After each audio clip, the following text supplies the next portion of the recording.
What's up, guys? I hope you're well. Today we're checking out, why do F1 tracks have curbs? I don't know. Let's find out.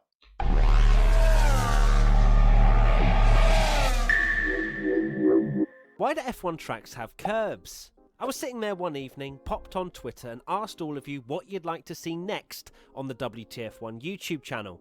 Well, thanks to I Am Salah, we've decided to answer why Formula 1 circuits have curbs. Nice. They're an incredibly important part of a racetrack, especially when it comes down to safety.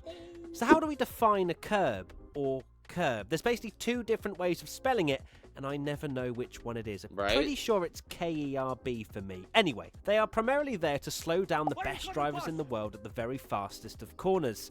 For fear of bringing up the massive talking point from the Bahrain Grand Prix, it also shows the drivers very clearly in usually a distinct white and red colour pattern where the designated limits of the racetrack are. However, when there isn't grass or gravel past the exit curb, we of course get problems of track extending that the stewards have to deal with. Now, I mentioned exit curb. That's the area of the track where the driver would be leaving a corner and accelerating out. Exit curbs will usually have a washboard designed to reduce adhesion should a driver place their Pirelli tyres on them, which helps to enforce track limits somewhat because if it's slower, a driver won't go there. Of course, you also have the entry curb, which will be found on the apex of the corner. The apex is that thing I'm pointing at right now, just so you know. Sometimes the drivers will touch these curbs with their car, not their hands, and sometimes they won't. It all depends on what harm they could do to their beloved F1 car with the size and height specification for that particular Grand Prix. It's worth mentioning that they aren't all the same. You'll have raised curbs, which drivers absolutely do not want to touch with a barge pole, and then others that are basically just painted lines on the racetrack and are there to be cut and driven over with only time to be gained. This is where the driver's track walk really comes in handy as they analyse with their race team the subtle changes that may have been implemented from the last time they raced there, a changing of height of curbing or runoff area being adjusted and so on.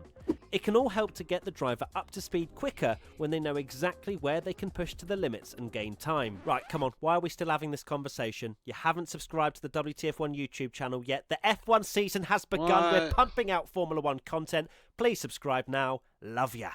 Now, it wouldn't be a video about curbs if we didn't mention the dreaded sausage curb. Oh, yes, baby, I this like invention sausage. to prevent drivers running wide at high speed has caused a huge amount of debate among the drivers and teams when it comes to both safety and damaging of the cars.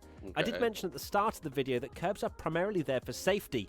If a driver runs a little wide, they aren't dipping a wheel onto grass or gravel, but on a curb, which is there to essentially save them from having a potentially big crash. Sausage curbs, however, are a completely different ballgame. They're called that name for a reason. They're long and they're raised, and they have caused some almighty crashes. One that comes to mind is Alex Peroni at Monza from F3 in 2019. Oh, He was dang. incredibly lucky to walk away from that incident. Austria Turn 9 and the penultimate corner in Abu Dhabi are other examples of these dreaded curbs, although Austria have since removed theirs, probably because Christian Horner was saying they cost the team £250,000 worth of damages in FP1 from 2019. All in all, curbs are a useful tool to improve safety, giving the drivers useful reference points over the course of a lap, as well as keeping them in check so they don't go taking the mickey with track limits. More modern tracks have gone for the flatter curb approach, which I'm not personally a fan of. I'd rather have more raised curbs to define track limits so that we don't have to deal with track limit warnings from the stewards every race weekend. What do you think about the current state of curbing at F1 circuits? Let us know in the comment section below. Interesting. Kind of interesting. I kind of had a feeling that's what the curbs were there for. So it's not like, ooh, I learned something huge today. It was just kind of confirmed. My thought, what are your thoughts on curbs at F1 tracks? Let me know in the comments, kind of like you just said. But with that being said, I want to thank you all for watching. Stay safe, and don't forget to wash your hands. Bye.